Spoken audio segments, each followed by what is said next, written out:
Yo mga kamauti, dahil nakakita tayo ng dahon ng sampalok sa palengke, magluluto tayo ng sinampalukan.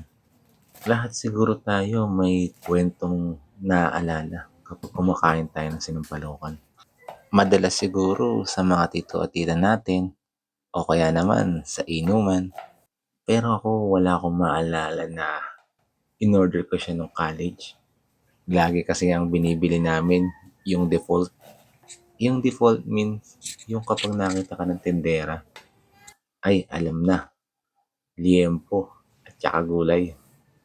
Halos araw-araw, yun ang ulam namin.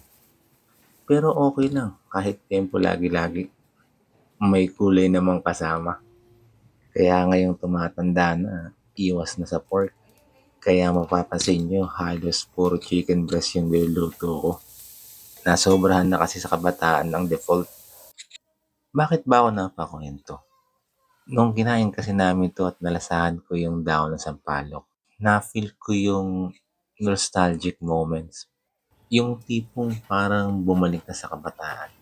Naalala ko dati yung dahong sampalok, hinihingi lang sa kapitbahay. Ang daming memories na bumabalik. Bumabalik yung dati. Walang cellphone, walang madali ang oras, kain lang, kwentuhan, tawanan. Bawat subo may halong saya. Kaya ngayong undas, huwag natin kalimutan dalawin ang mga taong kasama sa mga memories nung kumakain tayo ng sinampalukan. Cheers!